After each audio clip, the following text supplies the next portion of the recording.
Bonjour, c'est Gabriel Leco, j'espère que tu vas bien. C'est pour moi un plaisir de te retrouver aujourd'hui pour méditer ensemble avec toi l'évangile de ce jour. Lisons Matthieu chapitre 13, versets 44 à 46. Le royaume des cieux est encore semblable à un trésor caché dans un champ. L'homme qui l'a trouvé le cache et dans sa joie, il va vendre tout ce qu'il a et achète ce champ. Le royaume des cieux est encore semblable à un marchand qui cherche des belles perles.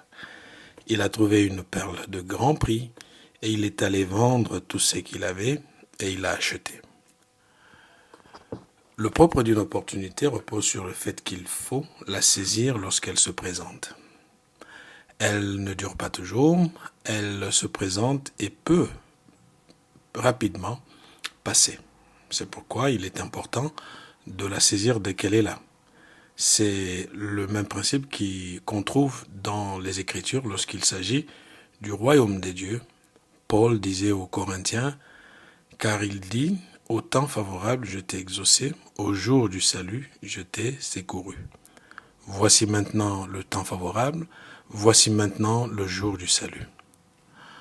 On raconte l'histoire d'un jeune juif et d'une dame chrétienne un jour dans la ville de Caire. Au Caire, une dame dit un jour à un jeune juif, « Vous attendez votre Messie pour bientôt ?» « Oui, répondit le jeune homme. « Nous croyons qu'il va venir dans les 6 prochaines années. »« Est-ce qu'il aura des blessures dans ses mains ?» demanda la dame. Et pendant qu'il la regardait, se demanda ce qu'elle voulait dire. Elle continua, « Votre prophète Zacharie a dit que quand le Messie viendrait, ils vont lui dire, « Quelles sont ces blessures que tu as aux mains ?» Alors il répondra, « C'est que j'ai été frappé dans la maison de ceux qui m'aimaient. » Est-ce que ton Messie aura des blessures dans ses mains ? Le jeune homme la quitta, mais il revint le lendemain matin, l'air très perturbé. Il lui dit, « Je n'ai pas pu dormir cette nuit. Toute la nuit, je me suis demandé s'il a des blessures dans ses mains. Comment les a-t-il eues ? Je suis revenu vous demander de m'en dire davantage. » Imaginez sa joie de raconter à quelqu'un qui voulait tellement l'entendre la merveilleuse histoire de la croix, où le Seigneur fut frappé pour nos transgressions. Il reçut Jésus le crucifié comme son Messie et Sauveur, et il fut même le moyen pour en amener 3 autres à Christ. Cette histoire nous montre que lorsqu'une personne trouve Jésus, accepte de vivre en relation avec lui, fait de Jésus son Seigneur et son Sauveur, elle trouve aussi le bonheur de sa vie. Son existence s'inscrit dans l'éternité. Son nom est écrit dans le livre de vie. Sur l'expérience faite par Pierre, il la confessa publiquement dans un moment critique comme signe de la satisfaction de son cœur. Jésus donc dit aux 12, « Et vous, ne voulez pas aussi vous en aller ?»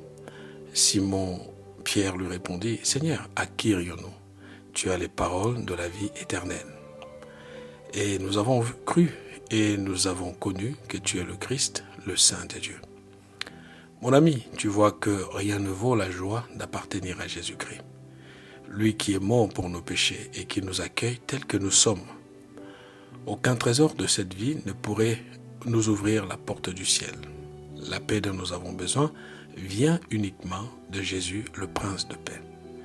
Ils sont nombreux dans l'histoire à avoir tout quitté pour suivre Jésus-Christ, parce qu'après comparaison, ils ont compris que rien n'est comparable au trésor par excellence, à savoir le royaume des dieux. Pour toi, cet appel du prophète Ésaïe sonne à propos. Vous tous qui avez soif, venez aux eaux. Même celui qui n'a pas d'argent. Venez acheter et manger. Venez acheter du vin et du lait, sans argent, sans rien payer. Pourquoi pesez-vous de l'argent pour ce qui ne nourrit pas ? Pourquoi travaillez-vous pour ce qui ne rassasie pas ? Écoutez-moi donc, et vous mangerez ce qui est bon. Et votre âme se délectera des mets succulents. Passe une bonne journée et que Dieu te bénisse. Si cette méditation t'a encouragé, pense à la partager autour de toi. Pour nous retrouver chaque jour, abonne-toi et active la cloche.